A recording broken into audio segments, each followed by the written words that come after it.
Hello everyone, welcome to Youth Engineers Academy. My name is YK Rastogi. एक मुलाकात सफलता के साथ के तीसरे एपिसोड में मैं यहाँ पर आपके सामने एक ऐसे जुझारू स्टूडेंट से आपका परिचय कराने वाला हूँ जिनको मैंने लगातार परिश्रम करते हुए देखा है। मौसम कोई भी हो, मैंने अक्सर देखा है, चाहे बारिश हो या सर्दियों का मौसम हो, बहुत ज़्यादा सर्दियाँ पड़ रही हों, फिर भी मैंने उन्हें लगातार मेहनत करते हुए देखा है। किसी भी सफलता को प्राप्त करने के लिए और ख़ास तौर पर कंपटीशन में आपका निरंतर प्रयास बहुत ही आवश्यक होता है। और अगर आप इस निरंतर प्रयास को करते रहते हैं तो आपको सफलता अवश्य मिलती है। और इसका जो जीता जागता उदाहरण जो मैं स्वयं देखता हूं जिनको, तो मैं बुलाना चाहता हूं पवन चौधरी को, जिन्होंने हाल ही में एसएससी जेईई 2022 की परीक्षा में सफलता प्राप्त की है और बॉर्डर रोड ऑर्गेनाइजेशन डिपार्टमेंट इनको अलॉट हुआ है। तो आज की हमारी जो मुलाकात है वो पवन चौधरी के साथ में है। मैं यहाँ पर पवन चौधरी से बहुत सारे क्वेश्चंस करने वाला हूँ और ये सारे क्वेश्चंस जो होंगे वो जितने भी एस्पिरेंट्स हैं, जितने भी आगे परीक्षा की तैयारी करने वाले जो कैंडिडेट्स हैं, उनको निश्चित तौर पर गाइड करेंगे इनके जो आंसर्स होंगे। क्योंकि एक सफल व्यक्ति अपने पीछे वो रास्ता आपको बताएंगे जिस रास्ते पर चलते हुए पवन चौधरी ने ये वंडरफुल सक्सेस जो है वो प्राप्त की है। तो मैं इनवाइट करना चाहता हूं पवन चौधरी को। आइए पवन जी। नमस्ते सर। बहुत बहुत बधाई हो। जी सर, आपने धन्यवाद। बहुत ही बढ़िया सफलता प्राप्त की है और लगातार मैंने आपको परिश्रम करते हुए देखा है। तो बताइए कैसा लग रहा है। सबसे पहले तो ये बताइए कैसा लग रहा है, यहाँ तक पहुँच कर कैसा लग रहा है। सर बहुत ज़्यादा अच्छा लग रहा है कि एक तो बहुत दिन से तैयारी कर रहे थे, उसके बाद अब सफलता मिली तो बहुत ज़्यादा मतलब अच्छा लग रहा है अंदर से। मतलब ये लग रहा है कि संतोषजनक एकदम अंदर से फीलिंग जी, आ रही है।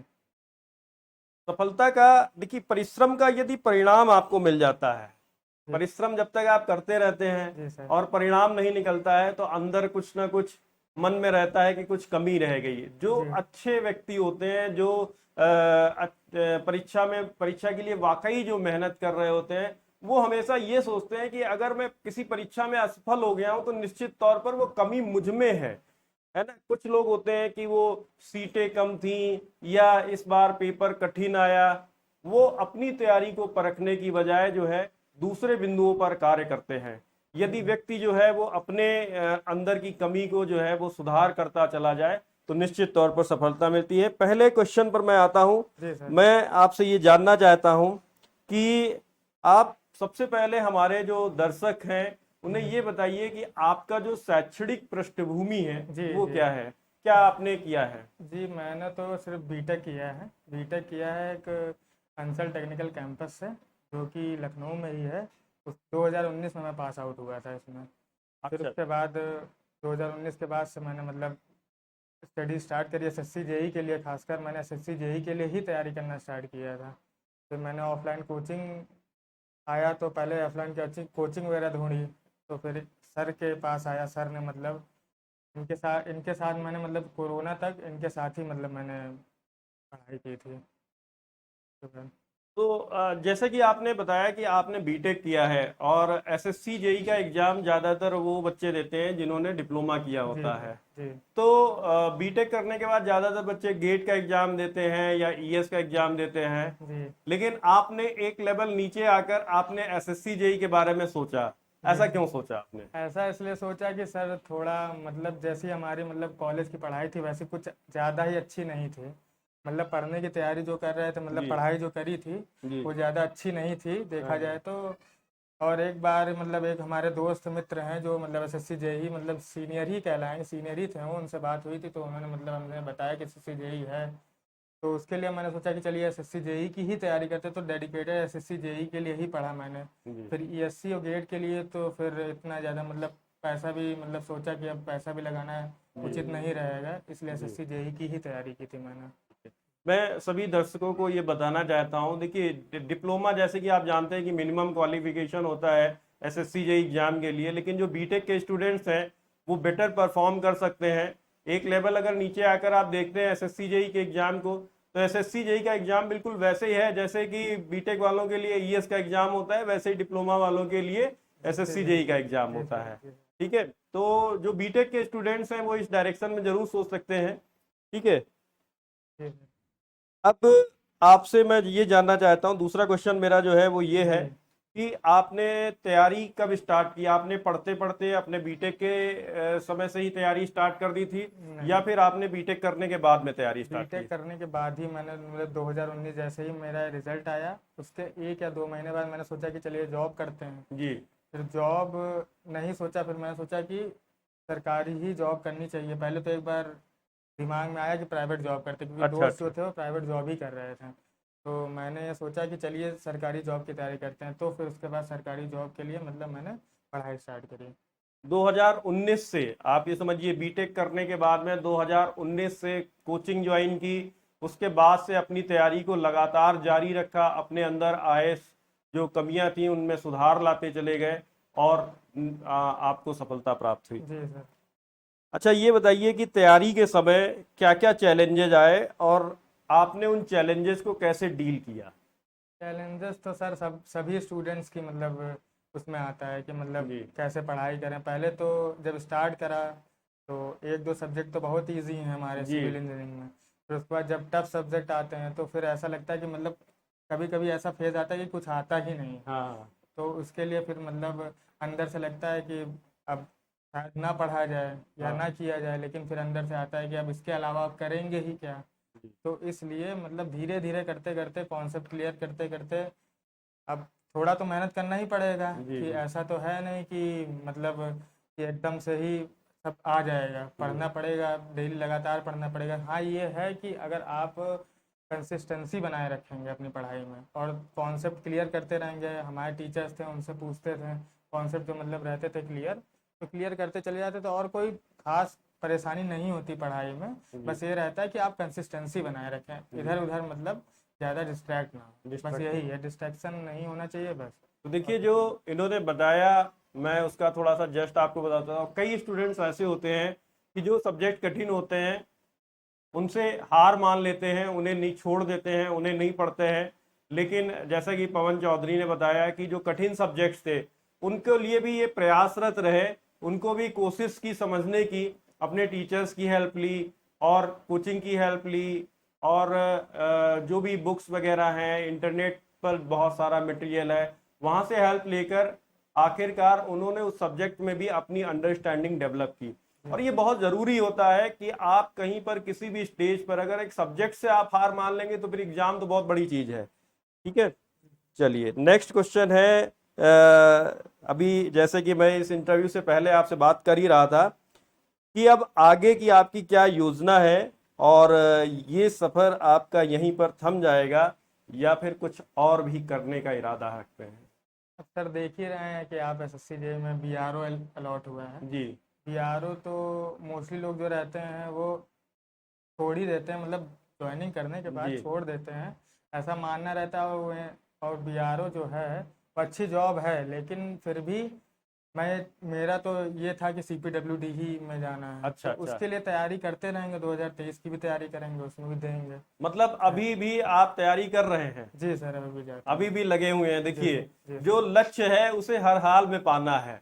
ठीक है, वैसे बॉर्डर रोड ऑर्गेनाइजेशन जो है बहुत ही बढ़िया जॉब है। बहुत जो थ्रिल पसंद करते हैं, जो चैलेंजेस पसंद करते हैं, उनके लिए बड़ी अच्छी जॉब है। लेकिन जो है अभी भी जैसे कि पवन चौधरी का सपना है कि वो सीपीडब्ल्यूडी। सीपीडब्ल्यूडी में जाना चाहते हैं, और उसके लिए ऐसा नहीं है कि एक जगह सेलेक्ट हो गए हैं तो अपनी तैयारी को रोक दिया है। अभी भी अपनी तैयारी को कंटिन्यू किया हुआ है, अभी भी परस्यू किया हुआ है। आप ये बताएं कि तैयारी में कोचिंग क्लासेस का क्या योगदान है? सर मेरे लिए तो ये था कि मैं स्टैंडर्ड बुक तो पढ़ नहीं सकता था। जी तो स्टार्टिंग में पढ़ाई मैंने स्टार्ट करी तो स्टैंडर्ड बुक तो पढ़ नहीं सकता था। इसलिए अगर कोई मतलब मान लीजिए कि किसी का तैयारी करना है चाह रहा है, तो कोचिंग बहुत ज़्यादा ही बेस्ट ऑप्शन रहता है, क्योंकि वो लोग जो रहते हैं वो खुद पहले से ही मतलब अपने नोट्स तैयार करके रखते हैं, आप लोगों को मान लीजिए पका पकाया एक तरीके से मिल जाता है, उस पर फिर आपको मेहनत करनी पड़ती है। जी आप स्टैंडर्ड बुक्स लेकर के बैठेंगे तो आपका एक सब्जेक्ट ही 3-4 महीने में निपटेगा।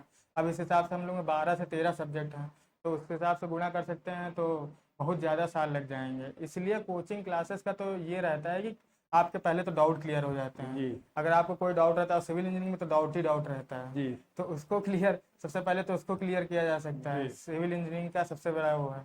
इसलिए एक टीचर, एक गाइडेंस होना बहुत ही ज़्यादा इंपॉर्टेंट है, इसलिए कोचिंग तो करना आवश्यक ही हो जाता है एक तरीके से देखा जाए तो। और जो कि मान लीजिए जो सेल्फ स्टडी से कर लेता है तो वो तो उन लोग की बात अलग है, लेकिन मेरे हिसाब से तो 100 में से 90 लोग तो कोचिंग क्लास को ही प्रेफर करते हैं, क्योंकि उसमें ज़्यादा आपको मतलब वो एक रह मटेरियल मिल जी जाता है और जी आपको कम मेहनत करनी पड़ती है, आपको मोटी मोटी टेक्स्ट बुक नहीं पढ़नी पड़ती जी हैं, जी उतने आपको नोट्स जी आपको ऑलरेडी बने बनाए मिल जाते हैं, फिर जी आपको उसके ऊपर मेहनत करनी होती है। और आपके जो डाउट्स आते रहते हैं, जो बीच बीच में डाउट्स आते रहते हैं, वो आपके कोचिंग क्लासेस की मदद से आपके क्लियर होते रहेंगे। जी सर। चलिए ये बताएं कि कोरोना के बाद में आपने देखा होगा कि ऑनलाइन क्लासेस काफी ट्रेंड में हैं, जी तो ऑनलाइन क्लासेस के बारे में क्या आपकी राय है? मेरे हिसाब से तो ऑनलाइन क्लास जितना मेरा रहा है जी आप कि अपने बारे में बताइए। मैं ये बता रहा हूँ कि ऑनलाइन क्लासेस तभी लेनी चाहिए जब आपको उस सब्जेक्ट के बारे में थोड़ा बहुत मतलब कि 50% आता हो। तब अच्छा। आप ऑनलाइन क्लासेस में मोस्टली ये होता है कि आप डाउट सॉल्व नहीं करवा सकते हैं। नहीं होता मोस्टली, जो आप कोई भी क्लास मतलब आपने कोई भी कोर्स लिया, किसी भी उसका कोर्स लिया, तो डाउट सॉल्विंग में बहुत ज़्यादा दिक्कतें आ जाती हैं। जी जैसे मान लीजिए आपको डाउट हुआ आज के दिन, तो आप डाउट पूछेंगे तो वो कहेंगे कि हमारा डाउट सेशन है 15 दिन बाद या 20 दिन बाद, डाउट 1 हफ्ते बाद डाउट सेशन है। इसलिए मेरे हिसाब से तो अगर आपको कोई डाउट आता है पर्टिकुलर सब्जेक्ट के लिए, तो ऑफलाइन कोचिंग पहले कर लेनी चाहिए, उसके बाद फिर ऑनलाइन कोचिंग पर स्विच करना जी। चाहिए। इसके लिए बस इतना ही है, और ऑनलाइन कोचिंग स्विच करनी चाहिए, ऑफलाइन तो पहले कर लेना चाहिए। ऑफलाइन एक बार करने के बाद में अगर आप ऑनलाइन हाँ। करेंगे तो ज़्यादा बेटर रहेगा आपके लिए। नहीं, आप चाहें तो ऑनलाइन कर सकते हैं, आप अंडरस्टैंडिंग ला सकते हैं, लेकिन हाँ ये है कि आपको ज़्यादा अपने आप को एकदम बढ़िया बनाना है, तो इसके लिए यदि आप आप ऑफलाइन पहले से सब्जेक्ट के बारे में अच्छी नॉलेज रखते नॉलेज हैं रखते हैं तो फिर तो आप कर आप सकते हैं। ऑनलाइन क्लास हाँ ले हाँ सकते हैं। और अगर आपको लगता है कि आपका जो है बेसिक सब्जेक्ट्स ही अभी आपके कमजोर हैं, तो ऑनलाइन क्लासेस जो है वो फिर आपके लिए उतना फ्रूटफुल नहीं है, जैसा कि जी पवन जब बताना चाह रहे थे। जी अच्छा ये भी बताएं कि यूट्यूब पे आपने देखा होगा बहुत सारी यूट्यूब पर मटेरियल रहता है और जी आप जितना चाहें वहां से पढ़ सकते हैं, तो यूट्यूब की भूमिका के बारे में बताइए कि आपकी तैयारी के दौरान आपने यूट्यूब से कितना वो लिया, अब जैसे मदद ली? मेरा यूट्यूब का तो रहता है कि हाँ, कि जैसे मतलब कोई डाउट हुआ, जी तो अब मान लीजिए कोई मुझे जो टीचर पढ़ा रहा है वो डाउट सही से नहीं समझ में आया, जी तो मैं ये सोचता हूँ कि मतलब मान लीजिए जैसे कि मेरा डाउट आज मैंने उनसे पूछा, या उस वक्त आप उपस्थित नहीं रहे हो टीचर, हाँ तो यूट्यूब पे जा करके आजकल तो इंटरनेट का वो हो चुका है, तो कुछ कुछ टीचर्स रहते हैं जो उन सब सब्जेक्टों में पीएचडी करे रहते हैं, जी तो वो सब वीडियो डालते हैं, तो उनका समझाना और नॉर्मल जो टीचर रहता है उनका समझाने में बहुत ज़्यादा डिफरेंस आ जाता है। इसलिए यूट्यूब, अगर आप किसी पर्टिकुलर टॉपिक को अगर आप मतलब मान लीजिए कि मतलब कोई एक पर्टिकुलर टॉपिक हुआ उसको समझना चाहते हो, यूट्यूब उसके लिए सही है। आप मान लीजिए पूरा कोर्स उससे निपटाना चाह रहे हैं यूट्यूब से, तो वो नहीं हो सकता यूट्यूब से। अब बहुत बहुत बढ़िया बात बताई कि अगर आप पूरा कंटेंट चाहें तो वो आपको यूट्यूब से आपको नहीं लेना चाहिए। आपको अगर कोई स्पेसिफिक टॉपिक है जिसमें आपको डाउट आ रहा है और आप क्लियर करना चाहते हैं और आपकी कंसर्न फैकल्टी जो है वो उस डाउट को क्लियर नहीं कर पा रहे हैं या कर पा रहे हैं, तो वो आपको समझ में नहीं आ रहा है, तो आप विशेषज्ञ जो टीचर्स होते हैं, जो सब्जेक्ट एक्सपर्ट होते हैं, आप उनकी हेल्प यूट्यूब के माध्यम से ले सकते हैं। मतलब स्पेसिफिक टॉपिक्स के लिए आपको यूट्यूब का सहारा लेना चाहिए, जैसा पवन कह हाँ, रहे हैं। यूट्यूब पे प्रोवाइडर रहते हैं मतलब लेक्चर जो मतलब जी रहते हैं, तो नॉर्मल ऐसे टॉपिक वाइज। जैसे कोचिंग में हमेशा मैं देखता हूँ और मैं स्टूडेंट्स को बताता भी रहता हूँ कि आपको अगर तैयारी करनी है तो आपको अपने खुद के नोट्स बनाने चाहिए। और क्लासेस तो इम्पॉर्टेंट है, लेकिन क्लासेस से ज़्यादा इम्पॉर्टेंट रहता है कि आपका एक रिवीजन का एक शेड्यूल होना चाहिए। ठीक है, क्योंकि जिस दिन आप एग्जाम देने जाएंगे तो आप एक सब्जेक्ट का एग्जाम नहीं देने जाएंगे, आप सिविल के 12-13 सब्जेक्ट, उसके साथ में रीजनिंग है, उसके साथ में जीएस है, सब कुछ एक साथ आपको पेपर देने जाना है। तो मैं ये जानना चाहता हूं कि आप कितना मानते हैं कि नोट्स बनाना कितना जरूरी होता है, खुद के नोट्स, दूसरे के नोट्स तो होते हैं लेकिन खुद के नोट्स बनाना कितना जरूरी है, और रिवीजन कितना जरूरी है, और आपने अपना रिवीजन का क्या शेड्यूल बनाया था, बच्चों को बताएं। मेरा तो पहले तो मैंने नोट्स अपने हाथ से ही बनाए थे सारे सारे नोट्स मैंने अपने हाथ से ही बनाए थे। और दूसरी बात, जब एक तो अगर आपको किसी कॉम्पिटिटिव एग्ज़ाम को क्लियर करना है जी तो आपको रिवीजन बहुत ही ज़्यादा करना पड़ेगा। एक बार, दो बार, तीन बार नहीं, कम से कम नहीं तो 4 से 5, 7 से 8, 10, जितनी बार आप प्रयास कर सकते हैं, जितना भी आप कोशिश कर सकते हैं, कर सकते हैं।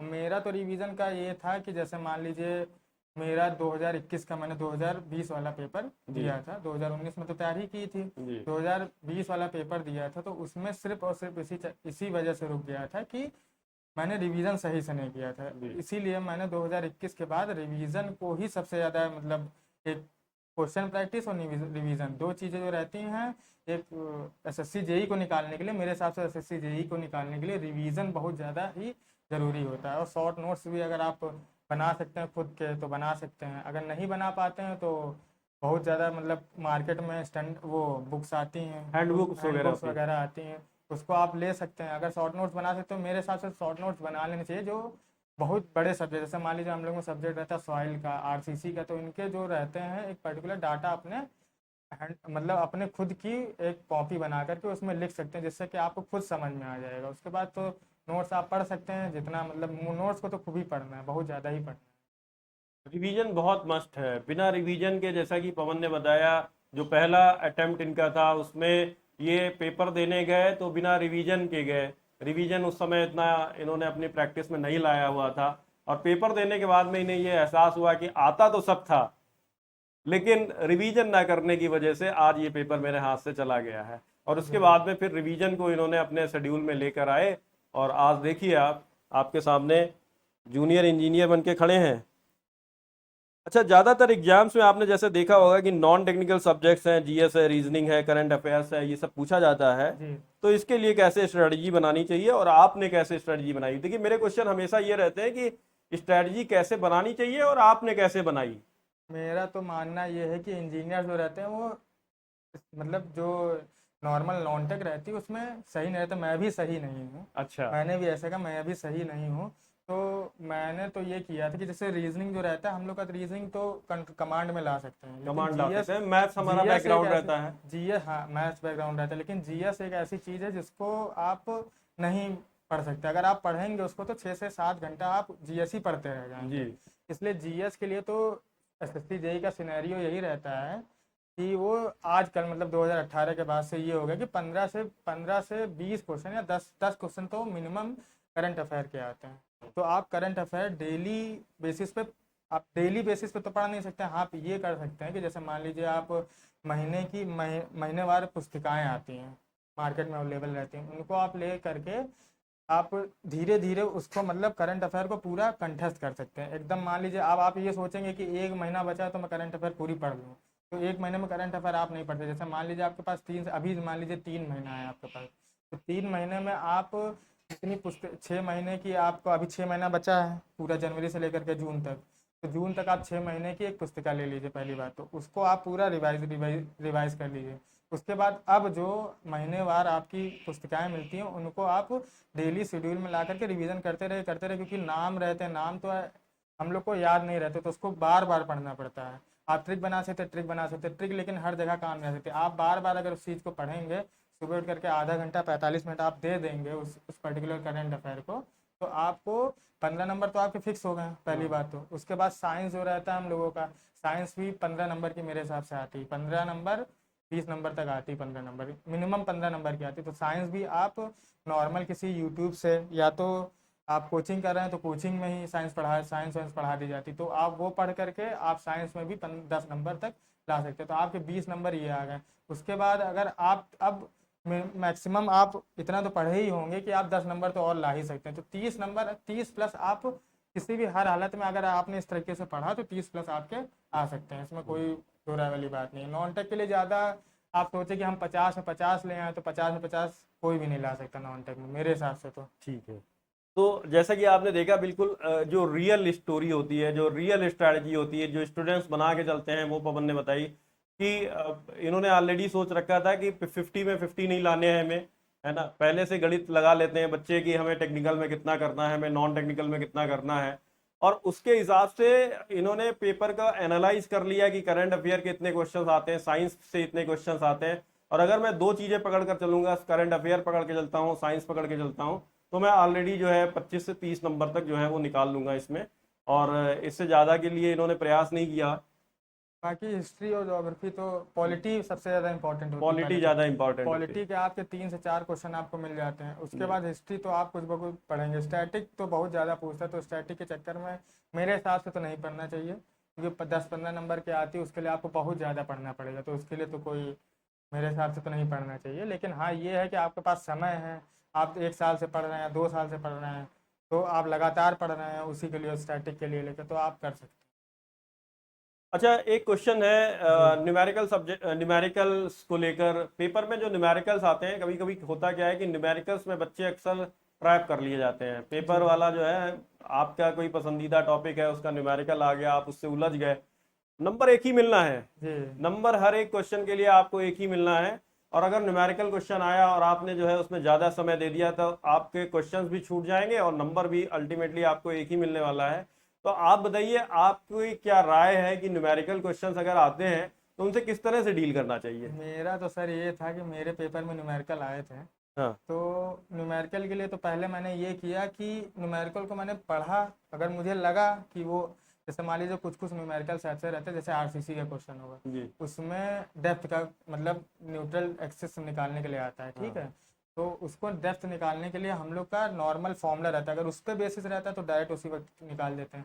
अब मान लीजिए जैसे कि देखने में लग रहा है कि उसमें कैलकुलेशन देखने में ही पता चल जाता है, अगर आप प्रैक्टिस करे होंगे तो आपको देखने में पता चल जाएगा वो न्यूमेरिकल कितना लंबा जाने वाला है। जाने वाला है। तो आप, मेरा तो ये रहा है कि मैं न्यूमेरिकल पहले अप्रोच करता नहीं, क्योंकि मुझे पता है कि एसएससी जेई का सिनेरियो ये है कि वो 60 से 70 नंबर, 70 से 80 नंबर, मैक्सिमम 80 से 85 नंबर, वो सिर्फ वन लाइनर या तो थ्योरी वाले क्वेश्चन देते हैं। तो मैं न्यूमेरिकल पे क्यों समय वेस्ट करके, मैं अगर मान लीजिए एक न्यूमेरिकल पे 3 मिनट लगा देता हूँ तो उसका कोई फ़ायदा मुझे नहीं बनता। इसलिए मैं तो न्यूमेरिकल अप्रोच बाद ही में करता हूँ, अगर समय मिलता है तो।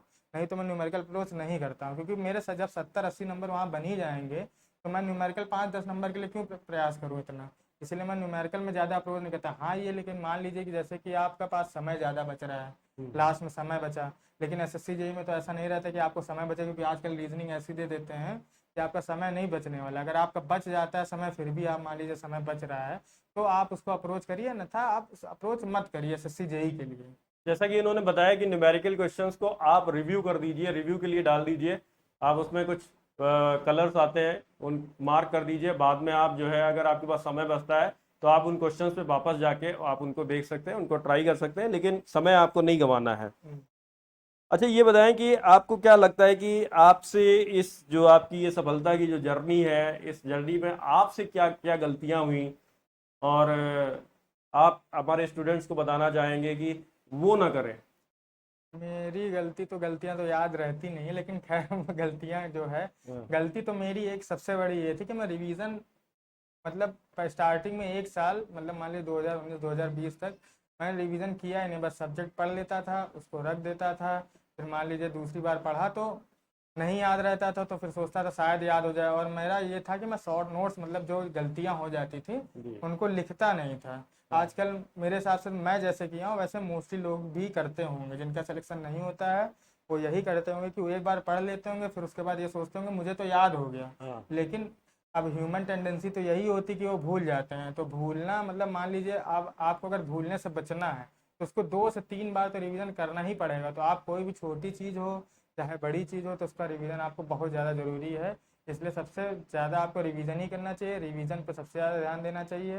और बस, और गलतियाँ बस यही गलती थी और कुछ नहीं, अच्छा, गलती रिवीजन। 2019 से आप तैयारी कर रहे हैं जी और 2023 में जाकर आपको सफलता प्राप्त हुई है। लगभग 4 साल का ये स्पैन रहा है।